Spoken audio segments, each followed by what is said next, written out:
क्या होगा अगर जो भी आप पढ़ें वो आपको हमेशा के लिए याद हो जाए और आप चाहकर भी उसे न भूल पाए।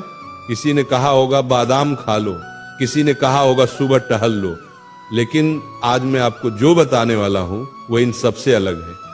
अगर आपने इसे समझ लिया तो आपको अपना पढ़ा हुआ पहले से कई गुना ज्यादा याद रहने लगेगा। और इसके लिए सबसे पहले ये जानना जरूरी है कि आप पढ़ा हुआ भूलते क्यों हैं। मुझे एक बात बताओ, तुम्हें कौन सी चीजें हमेशा याद रहती हैं? किसी खूबसूरत इंसान का चेहरा, किसी दोस्त की बातें, किसी अच्छी फिल्म की कहानी, कोई बेहतरीन गाना या कोई बहुत दुख देने वाली घटना।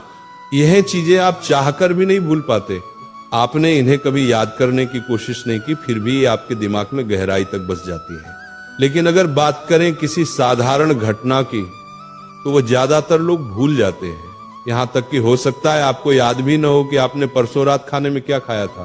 तो आपके साथ ऐसा क्या होता है कि जो चीजें आप याद रखना नहीं चाहते दिमाग उन्हें याद रखता है, और जिन चीजें को आप याद रखना चाहते हैं उन्हें दिमाग भूल जाता है। अब इसका कारण समझो। जिन चीजें को आप याद रखते हो उनमें एक चीज कॉमन है, भावना, इमोशन।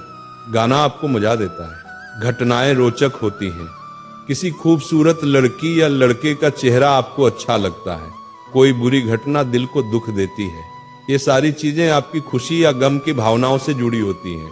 और एक बात और, ये चीजें इंटरेस्टिंग होती हैं, आपके दिमाग को इनमें मजा आता है। आपकी तारीफ हो या आपकी बुराई, वो आपको हमेशा याद रहती है, क्योंकि वो आपकी भावनाओं से जुड़ जाती है, आपके लिए यादगार बन जाती है।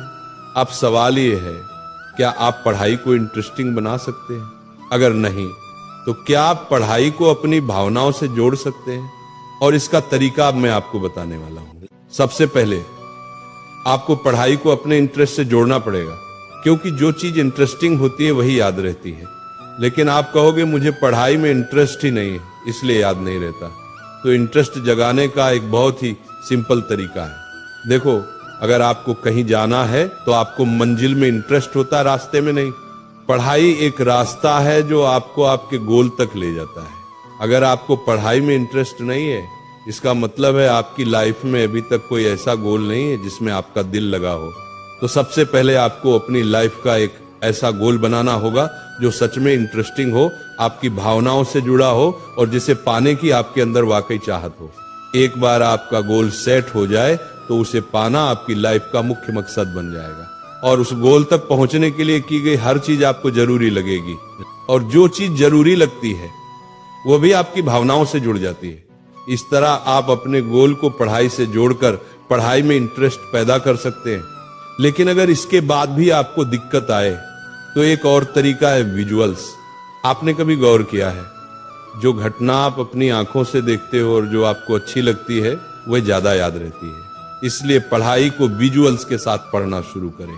अगर कोई कॉन्सेप्ट समझ में नहीं आ रहा तो वो कॉन्सेप्ट विजुअल्स या डायग्राम के साथ खोज कर देखें। कभी कभी सिर्फ शब्द दिमाग में नहीं बैठते, लेकिन एक चित्र या विजुअल उसी चीज को बड़े आराम से दिमाग में उतार देता है। आप चाहें तो अपनी इमेजिनेशन से भी पढ़ाई को विजुअल बना सकते हैं। जैसे न्यूटन के सिर पर सेब गिरा, ये लाइन सुनते ही दिमाग में तुरंत तस्वीर बनती है। न्यूटन पेड़ के नीचे बैठे हैं, पेड़ कैसा दिख रहा है, सेब गिरने पर उन्हें कैसा लगा होगा। जिस बच्चे ने भी बचपन में ये पढ़ा वो ये बात कभी नहीं भूलता, क्योंकि उसने इसे केवल पढ़ा नहीं बल्कि इमेजिन किया। तो अगर आप किसी चीज को याद रखना चाहते हैं तो पहला कदम है पढ़ाई में इंटरेस्ट पैदा करना। दूसरा कदम अपना ऐसा गोल बनाना जिसे सोचकर ही आपके अंदर आग जल उठे। और तीसरा विजुअल्स और इमेजिनेशन का इस्तेमाल करके पढ़ाई को मजेदार बनाना। ये दोनों तरीके अजीब लग सकते हैं, लेकिन एक बार करके देखो, ये सच में मजेदार हैं और दिमाग को मजा आने वाली चीजें हमेशा याद रहती हैं। उम्मीद है जब आप पढ़ने बैठेंगे तो इन तकनीकों को जरूर अपनाएंगे, ये आपको बहुत हेल्प करेंगी।